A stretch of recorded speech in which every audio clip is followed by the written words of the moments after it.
নমস্কার বন্ধুরা, আমি পলাশ বিশ্বাস আর আপনারা দেখছেন পলাশ বিশ্বাস ভিডিওস। আশা করি আপনারা প্রত্যেকে ভালো আছেন এবং আপনাদের বাগানের প্রত্যেকটি গাছ ভীষণ ভীষণ ভালো আছে। বন্ধুরা, থাম্বনেল আর টাইটেল থেকে বুঝতেই পেরে গেছেন যে কোন বিষয় নিয়ে আজকে আলোচনা করতে চলেছি। হ্যাঁ বন্ধুরা, তুলসী গাছ। অনেকেই বলছেন যে রিকোয়েস্ট করছেন, বন্ধু বান্ধব থেকে শুরু করে দাদা দিদি, ভাই বোন যারাই আছেন আমার ইউটিউব চ্যানেলে পলাশ বিশ্বাস ভিডিওসে, তাদের উদ্দেশ্যে বলছি যে তুলসী গাছ নিয়ে কোনো চিন্তা নেই। সহজ গাছ, সহজভাবে পরিচর্যা হয় এবং অবশ্যই বহুবর্ষজীবী গাছ। গাছ শুকিয়ে যাচ্ছে প্রতিস্থাপনের পর, গাছ সেভাবে গ্রোথ নিচ্ছে না।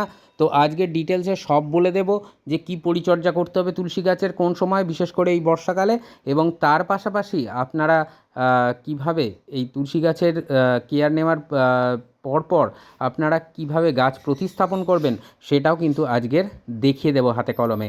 যদি এইভাবে গাছ প্রতিস্থাপন করেন, একদম বেসিক যদি সঠিক থাকে বন্ধুরা, তাহলে জানবেন যে আপনাদের গাছের যে গ্রোথ সেটা দুর্দান্ত হবে। টবেল মানে টবের মধ্যে বসাচ্ছেন, টবের সয়েল মিডিয়াটা যদি সঠিকভাবে তৈরি করা থাকে, তাহলে গাছ পরবর্তীকালে গাছ নিয়ে কোনো চিন্তা করতে হবে না। আর কিছু কিছু ছোটো ছোটো টিপস এবং ট্রিক্স আছে যেগুলোকে বলে দেবো, সেই মতো আপনারা তুলসী গাছ নিয়ে সেই টিপস এবং ট্রিক্সগুলো ফলো করবেন, তাহলেই দেখবেন যে আপনাদের গাছ কখনো শুকাচ্ছে না, ঝিমাচ্ছে না, গাছ কিন্তু চিরসবুজ হয়ে থাকছে। যে যে খাবার যতদিনের ব্যবধানে দিতে বলবো এবং যেভাবে প্রতিস্থাপন দেখাবো সেইভাবে কিন্তু গাছ বসাবেন আপনারা, আর তাহলেই দেখবেন যে তুলসী গাছ নিয়ে কোনো চিন্তা থাকছে না। তো সবার প্রথম যে কাজটা, এই যে শুকনো যে মঞ্জুরিগুলো, এইগুলোকে আপনাদের কেটে দিতে হবে। এগুলো যদি হয়ে যায় তাহলে জানবেন যে আপনার গাছ, আপনার তুলসী গাছ কিন্তু আর গ্রোথ নেবে না ভালোভাবে।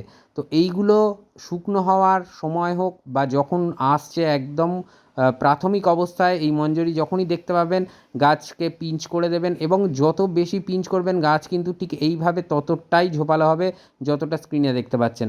তো এইভাবে এখানে একটাই গাছ আছে এই রকম ঝোপালো হয়েছে, তাহলে কেন পারবেন না বন্ধুরা আপনারা, আর কেনই বা পারবেন না দীর্ঘদিন ধরে গাছটাকে রেখে দিতে? এটা আমার প্রায় 3 থেকে 4 বছর ধরে রয়েছে এই গাছটা, এবং সমানে কিন্তু এই যে দেখছেন যে মঞ্জুরিগুলো দেখা দিয়েছে, এগুলোকে কাটা হয়নি, এগুলোকে কিন্তু সবই আমি প্রুন করে দেবো, একদম মাথা ছেঁটে দেবো।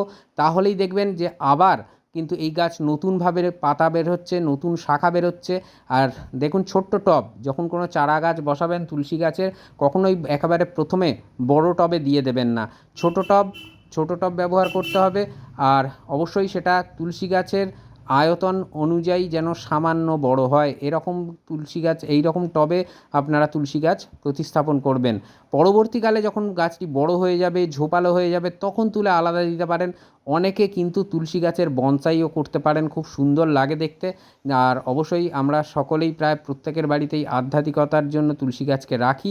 এছাড়াও তুলসী গাছের তো অন্যান্য গুণাগুণ বলতে প্রচুর গুণ আছে। সেই তুলসী গাছ যার মানে পাতা থেকে শিকড় থেকে সবটাই কার্যকর মানবদেহের জন্য।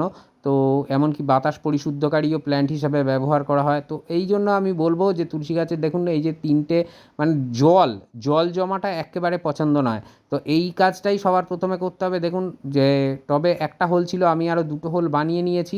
তো স্ক্রুড্রাইভার দিয়ে জাস্ট ঘোরাবেন, টবটা ভিজিয়ে দেখবেন সুন্দরভাবে হোল তৈরি হয়ে যাবে।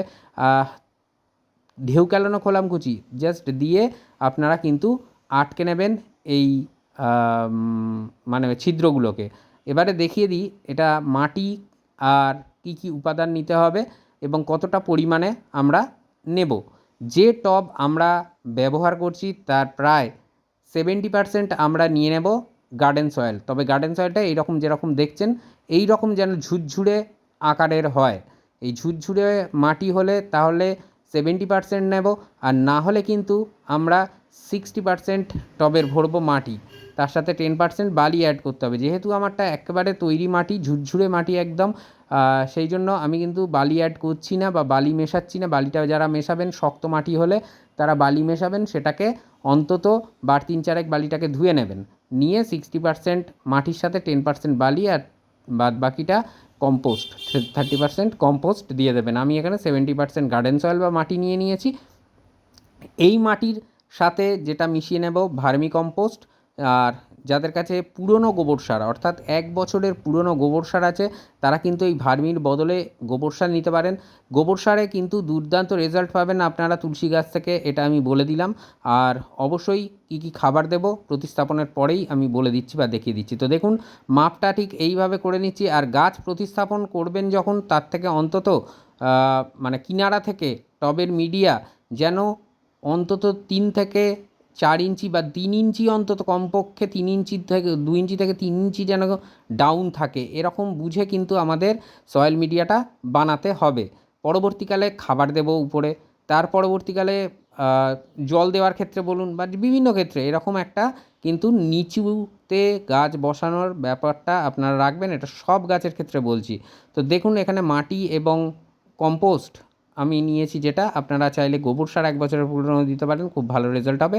তো এই মাটি এবং কম্পোস্ট ভীষণ ভালোভাবে মিশিয়ে নিতে হবে, যাতে মাটি এবং কম্পোস্ট খুব ভালোভাবে একে অপরের সাথে মিশে যায়, তাহলে উচ্চ জল নিকাশিযুক্ত মাটি তৈরি হয়ে যাবে। তো দেখুন মিশিয়ে নেওয়ার পর একেবারে ঝুরঝুরে মাটি কিন্তু তৈরি হয়ে গেছে।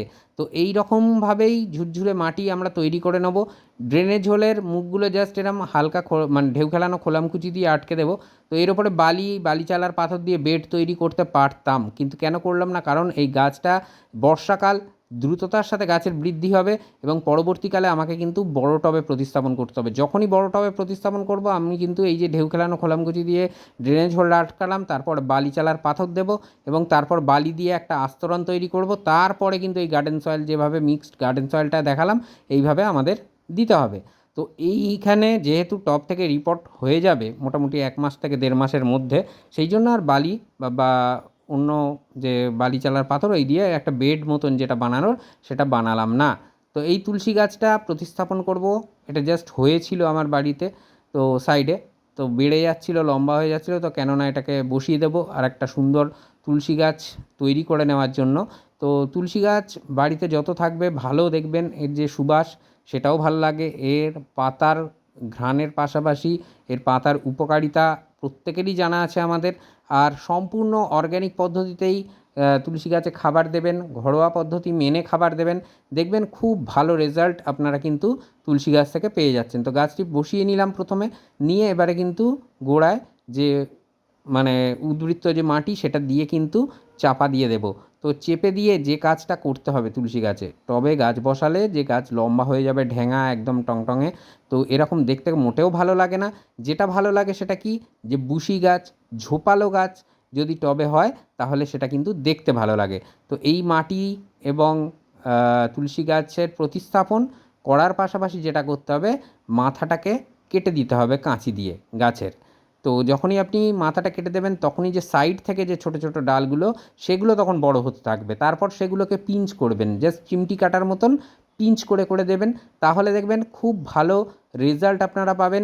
দ্রুত কিন্তু গাছটি ঝোপালো হয়ে যাবে এবং যখনই দ্রুত ঝোপালো হয়ে যাবে তারপরেই কিন্তু আপনি গাছটিকে সুন্দরভাবে একটা রূপ বা একটা শেপ দিয়ে নিতে পারবেন। তো দেখুন মাথাটা কেটে নিয়েছি, তুলসী গাছের প্রায় কাণ্ডের অর্ধেক কেটে নিয়েছি, যাতে গাছটা ঝোপালো হয়, দেখতে সুন্দর লাগে। অবশ্যই আগামী দিনে যে যে খাবার দেবো সেগুলো দেখাবো, কারণ পলাশ বিশ্বাস তার বাগানে যেটা করে সেটাই দেখায়।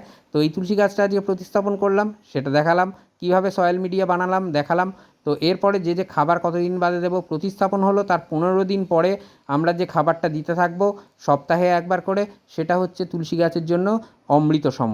কি না, ঘুঁটে ভেজানো জল, ঘুঁটে যে জানি কাউডাং কেক, সেটাকে 2 দিন ভিজিয়ে রাখবো, তার যে তরলটা বেরোবে সেই তরলের সাথে সম পরিমাণে সাধারণ জল মিশিয়ে আমরা টবের মিডিয়ায় সপ্তাহে একবার করে দেব। আর 10 দিন ছাড়া ছাড়া যেটা দেবো রান্নাঘরের একদম দারুণ উপাদান, সেটা হচ্ছে দারুচিনির গুঁড়ো। দারুচিনি নেবো, নিয়ে মিক্সিতে দিয়ে ডাস্ট করে নেবো একদম, সেই গুঁড়োটা 1 চা চামচ করে বা আইসক্রিম চামচের 1 চামচ করে আমরা টবের মিডিয়ায় ছড়িয়ে দেবো 10 দিন ছাড়া ছাড়া। এটা বর্ষাকালের স্পেশাল মানে বললাম, এইভাবে করলে খুব ভালো রেজাল্ট হবে। কোনো দিনও গাছ কিন্তু ডাইব্যাক হবে না বা ফাঙ্গাল ইনফেকশন দ্বারা আক্রান্ত হবে না গাছের শিকড়। তো বৃদ্ধিও হবে দুর্দান্তভাবে যেভাবে বললাম।